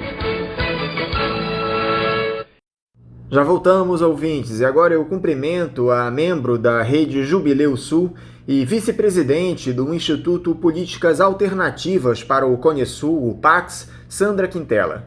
Sandra Quintela, bom dia. Bom dia, Anderson. Bom dia aos ouvintes do programa Faixa Livre. É um prazer estar aqui novamente com vocês, assim, de maneira virtual, né? Não é no estúdio, mas é o que a gente tem para agora. Vamos lá. Muito obrigada pelo convite. Muito obrigado, Sandra, por mais uma vez você conversar conosco aqui no Faixa Livre. Sandra, primeiro eu quero parabenizar você e o PAX pelos 34 anos que são comemorados hoje, não é isso? Esse importante instituto para a construção de políticas alternativas para a economia no país e na América do Sul. Eu gostaria que você fizesse um resumo aqui para os nossos ouvintes, Sandra, a respeito desses 34 anos de história. Falasse um pouco sobre a importância do PAX e suas principais realizações nesse período. Bom, o Instituto PAX, como você mesmo falou, Anderson, está comemorando 34 anos, né? É fruto do processo de redemocratização no país. O PAX ele nasce nos anos 80, com essa vontade grande de reconstrução do processo democrático no país. E para o Instituto, a questão da economia, né? A questão da economia como central na vida das pessoas, precisaria também ser democratizada. O Instituto tem uma análise de que se debate muito a questão social, claro que é fundamental, mas a economia ela fica sempre deixada para o segundo plano, né? Quando a gente conquistar o governo, vamos tratar desse tema. E o que nós temos visto ao longo dos últimos anos é que se muda o governo, mas a política econômica permanece exatamente a mesma. Obviamente com alguma política marginal, vamos dizer assim, de redistribuição, mas não toca na questão central, por exemplo, a dominação do capital financeiro, a questão do enfrentamento do sobreendividamento interno e externo, a dívida pública, que é um tema também que acompanhou o PAX durante esses 34 anos, né? Nós construímos nesses anos muitas lutas, né? Muitas lutas populares, não que o PAX tomou à frente, não. Nós temos a clareza de que o Instituto ele é, vamos dizer assim, coadjuvante, né? No processo político brasileiro. Ele é parte de algo maior, mas que os verdadeiros protagonistas são os movimentos sociais e populares. Nós somos uma organização de assessoria e apoio à educação popular, né, para o reforço a que esse protagonismo realmente seja assumido de forma ativa, né, pelos movimentos sociais e populares. Nós nos colocamos sempre como pano de fundo, vamos dizer assim. E nós trabalhamos nesses 34 anos desde a construção de alternativas, né, todo debate, o PAX é pioneiro no debate sobre economia solidária no Brasil e na América Latina, o debate sobre agricultura urbana, agroecologia, moedas de troca, comercialização solidária, todo esse campo das alternativas que o PAX tem se dedicado, principalmente nos últimos 20 anos, e 22 anos, na real, e também a questão da crítica, né? Crítica alternativa, né? A crítica ao sobreendividamento externo, a crítica aos tratados comerciais. Nós também, esse ano, como parte do Jubileu Sul, e agora eu também no Jubileu Sul, eu sou articuladora nacional do Jubileu Sul, estamos comemorando os 20 anos do plebiscito da dívida, que o PAX, toda a equipe do PAX naquele momento ajudou a construir, né? Paramos os trabalhos dos escritórios e fomos para a rua construir o plebiscito da dívida. Então, ao longo desses 34 anos foi isso, foi a construção da crítica e da alternativa, num papel sempre coadjuvante, entendendo que o protagonismo são os movimentos sociais e populares, governos populares, movimento sindical em algum momento, foi muito forte a nossa contribuição. E é isso, é a construção de baixo para cima que a gente sempre acreditou, né? E local e global ao mesmo tempo. O PAX tem essa metodologia de trabalho local e articulação global, e trabalho global e articulação local, né? Ao mesmo tempo. Eu acho que isso é uma diferença do nosso trabalho. E como é que vocês vão comemorar esse aniversário em tempos de pandemia, Sandra? Vocês vão realizar algum evento virtual? Conta aqui pra gente, por favor. Sim, a sexta-feira, né, hoje, a gente vai estar comemorando virtualmente no seminário, que exatamente vamos refletir, né, junto com o nosso companheiro querido, amigo e companheiro fundador do Pax, que é o Marcos Arruda, né, e outras companheiras que fazem parte do nosso trabalho há muitos anos, né, a Silvia e a Ana, e vamos estar nesse debate virtual, infelizmente virtual, porque certamente se pudéssemos nos encontrar, estaríamos refletindo e também comemorando, né, porque eu acho que a presença, a comemoração também é importante para enfrentar tempos tão nebulosos. Portanto, todo mundo está convidado, né? Hoje, a partir das 5h30, entrar nas redes sociais do Pax, no canal do YouTube do Pax, no Facebook, Instagram, onde vocês vão encontrar ali o elo para o seminário virtual de hoje, onde nós vamos fazer de uma maneira mais aprofundada essa reflexão dos rumos do país, da América Latina, do mundo, nos últimos 34 anos. O Pax nasceu um ano depois do fim da ditadura militar no Brasil, Sandra. Só que de lá para cá, a nossa democracia já passou por diferentes momentos, crises importantes, quase rupturas. Inclusive, atualmente, ela sofre um ataque frontal pelo governo de Jair Bolsonaro. Como é que você avalia as idas e vindas da nossa democracia nesses 34 anos de existência do Pax, Sandra? Sim, naquele período, no final dos anos 80, né, processo constituinte, o Pax teve um papel muito importante na construção dos comitês que em defesa, né, da Constituinte, na politização do processo eleitoral, também naquele ano que o Pax nasceu, 86. E, a partir dali, todo o processo de pressão sobre a Constituinte de 88, né, que começa em 87 e é promulgada em 88, a famosa Constituição Cidadã. E ali estava o dedinho do Pax também nessa construção, né, dos rumos do país, na redemocratização. Também estava o dedinho do Pax ali na discussão paralela da construção do Mercosul. E ali nasce a REBRIP, Rede pela Integração dos Povos, né, logo depois, nos anos 90. Mas o Pax já estava ali no debate que Mercosul estava sendo construído e que Mercosul nós queríamos, inclusive não era Mercosul, né? Mercado Comum do Sul, do Cone Sul, era uma coisa, integração dos povos, né? Para além da integração dos mercados. Esse foco na vida, né? Esse foco numa economia voltada para a vida, né? Numa economia que respeite a natureza, que trate a natureza como um ente de direitos, né? E também a questão dos povos, né, das populações, o combate à desigualdade, da injustiça, né, social e econômica. Então, me parece que nos anos 80 e todos os anos 90, apesar de Fernando Henrique, o neoliberalismo comendo solto, processo de privatização, né, de perda, o crescimento da dívida interna, né, havia, vamos dizer assim, um clima de esperança muito forte naquele final dos anos 80, como se a gente fosse tomar o céu de assalto. E a partir dos anos 2000, né, principalmente a partir de 2015, quando a direita vai às ruas, né, a direita passa a ocupar as ruas, coisa que ela não tinha feito já desde Tradição, Família e Propriedade, né, nos anos 60, TFP, nós vamos observando no país perdas democráticas significativas, né? É só acompanhar os noticiários e é diário o que a gente está enfrentando de perdas democráticas no país, né?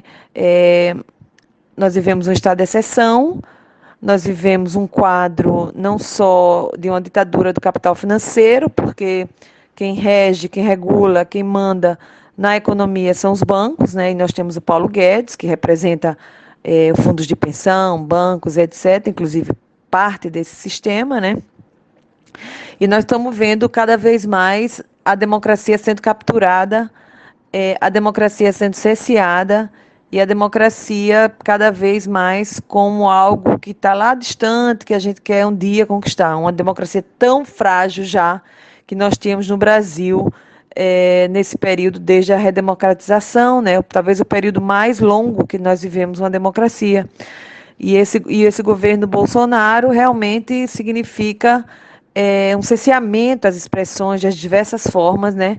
E principalmente um cerco as populações tradicionais, né, as populações indígenas, as populações quilombolas, né, mas não só, também as populações periféricas que vêm sofrendo já ao longo dos anos 90 e acirrando no século XXI, o processo de militarização, né, o processo do que a gente chama da construção que o inimigo interno é o pobre, é a população empobrecida, esse é o inimigo interno. E isso nós temos vivido isso já em todo o século XXI, né, mas que agora se agudiza, né? E com o Covid-19 é uma forma também de nós estarmos observando a penalização das periferias empobrecidas do país, né? Então, eu acho que nesses últimos 34 anos nós tivemos sopros de maior participação, sopros de maior, vamos dizer assim, democracia, de maior democracia talvez, mas sempre muito calejada e muito massacrada também. E agora nós estamos vivendo uma gravíssima ameaça que é presente desde a quantidade enorme de militares ocupando cargos chaves nos ministérios, né, inclusive o Ministério da Saúde, em plena pandemia, ao cerco à Amazônia, à cessão da base de Alcântara dos Estados Unidos e por aí vai. Fora os direitos também que estão sendo cerceados do funcionalismo público, né? Enfim, é um quadro realmente muito preocupante, muito grave que nós estamos vivendo. E como é que você acha possível, Sandra, a nossa sociedade reforçar as bases democráticas estabelecidas pela Constituição de 1988? A Constituição de 88, ela abre bastante possibilidades de uma maior participação, né? Por exemplo, a questão dos referendos, que nunca foi, de fato, caminho para frente, né? Nós, inclusive, no ano 2000, no ano 2002, no ano 2007, fizemos plebiscitos populares, né? Fazendo uma referência à maior participação popular, né? Nas decisões sobre assuntos chaves do país, né? Depois organizamos assembleias populares em todo o país, que era para construir um projeto popular para o Brasil, né? Com o Jubileu Sul e outras tantas organizações, apostando na democracia direta, né? Tentando superar um pouco só essa esfera da democracia, que é a democracia representativa, que apresenta inúmeros limites. E eu acho que não precisa nem a reforma da Previdência, por exemplo, a população brasileira, a opinião pública era contrária, mesmo assim foi aprovado no Congresso, a reforma trabalhista era contrária, foi aprovado no Congresso. Então, os parlamentares, principalmente dos setores conservadores, né, não têm nenhum compromisso, né, com o seu eleitorado, né, com o perfil socioeconômico, meios de opinião pública. Então, apostar nesses processos de democracia direta me parece algo fundamental para a gente superar essa incrível e terrível, dramática situação que o país está, né? O que nós estamos vendo de maneira muito acelerada é uma destruição completa do que foi a Constituição de 88, né? Todas as emendas constitucionais, mesmo o próprio teto dos gastos, a emenda constitucional 95, que estabelece um congelamento dos gastos, a PEC da morte, dos gastos públicos, só não mexe no gasto da dívida. A dívida pública, essa está liberada e continua sendo o maior destino do nosso dinheiro público, né? Mas as demais contas continuam congeladas nos próximos 20 anos, algo que não passa em nenhum país do mundo. Então, de fato, a Constituição está sendo rasgada e tem, inclusive, gira um pouco nos corredores do Congresso a chamada para a nova Constituinte, mas nesse contexto que nós estamos, e sendo chamado por quem está sendo chamado, não avança, mas se ventila isso, é uma ameaça maior ainda. Então, nós temos que trabalhar muito fortemente para o processo de conversa, escuta da população da base, trabalho de base, o trabalho de formiguinha, né, o trabalho de formação política, o trabalho para a gente entender o que está em disputa nesse mundo tão complexo, que é um trabalho que o PAC sempre fez ao longo dos seus 34 anos. Agora, Sandra, a nossa produtora Celeste Sintra me passou que a Rede Jubileu Sul, da qual você faz parte, está lembrando os 20 anos do plebiscito popular da dívida externa, que teve a participação do Papa João Paulo II, do cantor Bonovox, um importante movimento que engajou milhares de pessoas. Diz aqui pra gente, Sandra, o que representou esse plebiscito que aconteceu em cerca de 3 mil municípios e contou com mais de 5 milhões e 600 mil votos, 90% destes dizendo não ao pagamento das dívidas. Exatamente. Esse processo de construção do plebiscito da dívida externa, da dívida, na real, dívida pública, porque tinha perguntas também relacionadas à dívida interna, ele é um processo, né? Ele começa a ser construído a partir das Semanas Sociais Brasileiras, que são um processo ligado às pastorais sociais da Conferência Nacional dos Bispos do Brasil, a CNBB, que a partir de 94, 95, começa a pautar o debate sobre o resgate das dívidas sociais, né? E que para essas dívidas sociais, quem não tem acesso à saúde é uma dívida social, quem não tem acesso à educação pública de qualidade é uma dívida social, acesso ao saneamento básico é uma dívida social que está sendo gerada. Então, resgatar essas dívidas significa investimento público, né, no sentido de que aquela população, a maior parte da população brasileira marginalizada de acesso a uma vida digna, tenha uma vida digna. Então, foi realizado em 98 um simpósio sobre a dívida externa, que foi realizado em Goiânia. Logo em seguida, o Tribunal da Dívida Externa aqui no Rio de Janeiro, no Teatro João Caetano, onde passamos quase 3 dias dentro do teatro, debatendo a dívida com convidados e convidadas do mundo inteiro. Estava Maria Constanta Tavares, estava o Teotônio dos Santos e tantas outras figuras, Dr. Mais Balduino, tantas figuras maravilhosas assim, que amam esse país e querem construir um país diferente, né? Nós passamos lá 3 dias debatendo, construindo um processo incrível. E vimos que era necessário avançar. E resolvemos, então, construir uma consulta popular, um plebiscito popular, para conversar com a população sobre a dívida pública, o acordo que o Brasil estava fechando com o FMI e etc. Então, nesse processo, mais de 50 mil pessoas participaram e mais de 6 milhões de pessoas votaram. E a maioria dos votos, mais de 90%, dizia não. E um deles era se a gente concordava em pagar a dívida sem fazer auditoria, né? E a partir dali também se começou a pautar o tema da auditoria. A auditoria cidadã nasce desse processo do plebiscito organizado pelo Jubileu Sul, né, na época do Jubileu 2000. E nós estamos comemorando 20 anos, né? Então nós começamos o século XXI com muita garra, com muita energia, com muita força popular e com muita força o tema da dívida. E é esse processo que a gente está tentando resgatar agora. O que é que mudou desde o plebiscito para cá, Sandra? Você vê um Brasil hoje mais responsável com suas finanças? O que mudou é que a dívida nesses 20 anos aumentou pelo menos 35 vezes, né? Suga grande parte do orçamento público, quase 50%, e cada vez mais, por conta da emenda constitucional 95, né, que, como eu falei antes, congela os gastos públicos em investimentos, mas não congela o pagamento da dívida, né? E isso é gravíssimo, gravíssimo, gravíssimo. E também mudou que, de uma maneira geral, os partidos de esquerda, a sociedade como um todo, vamos dizer assim, deixou de pautar o tema da dívida. Se naturalizou o pagamento da dívida, se naturalizou a questão da dívida sustentável. A dívida, claro que ela é sustentável porque é paga, e é paga a partir do sacrifício do povo. E a dívida não é só uma questão, ouvinte, de que pagou, não pagou, quanto não pagou, se tem contrato, se não tem. Não é só isso. Isso é grave, mas não é só isso. É que através do mecanismo da dívida se impõe um modelo de desenvolvimento econômico.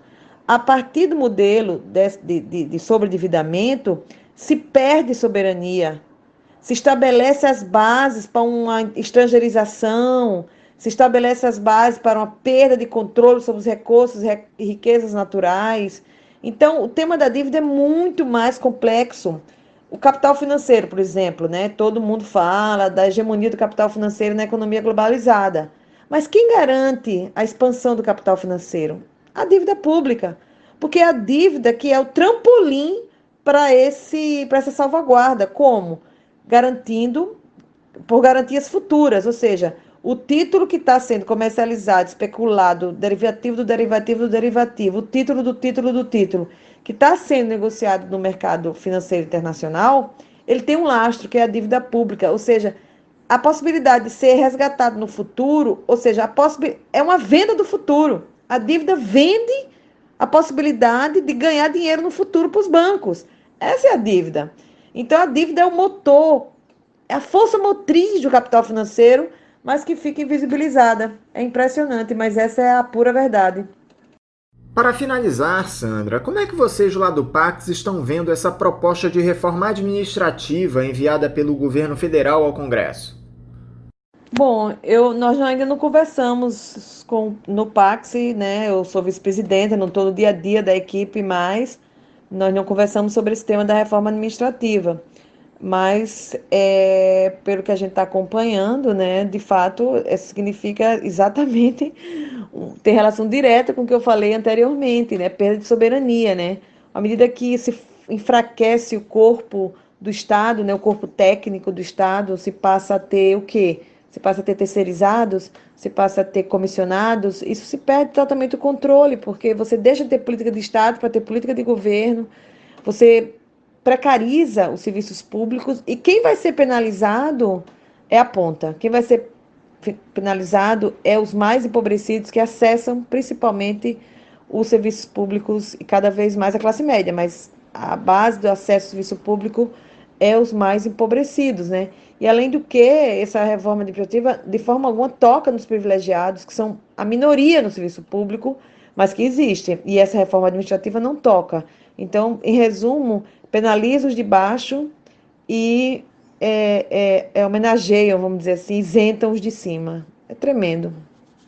Sandra Quintela, eu quero te agradecer por mais essa entrevista aqui ao Faixa Livre, parabenizar você e o Pax por esses 34 anos de luta e desejar também um ótimo final de semana e um forte abraço. Também, Faixa Livre, grandes companheiras e companheiros, muito obrigada, é um prazer sempre falar com vocês. E vamos seguir em frente, esperançar, né? Não perder a esperança, eu acho muito importante isso, continuar na luta, continuar acreditando que a gente vai construir um país e um mundo que a gente sonha, certamente fora do capitalismo. Muito obrigada e bom final de semana para todo mundo. Conversamos aqui com Sandra Quintela, ela é membro da Rede Jubileu Sul e vice-presidente do Instituto Políticas Alternativas para o Conesul, o Pax. E vamos encerrando a edição de hoje do Faixa Livre. Lembrando a vocês que na próxima segunda-feira nós estaremos de volta, a partir das 8 da manhã. Nosso novo horário às segundas-feiras, de 8 às 10 da manhã, como durante toda a semana. Convido vocês para estarem conosco para mais uma edição do Faixa Livre. Um abraço a todos vocês, um ótimo final de semana e até segunda!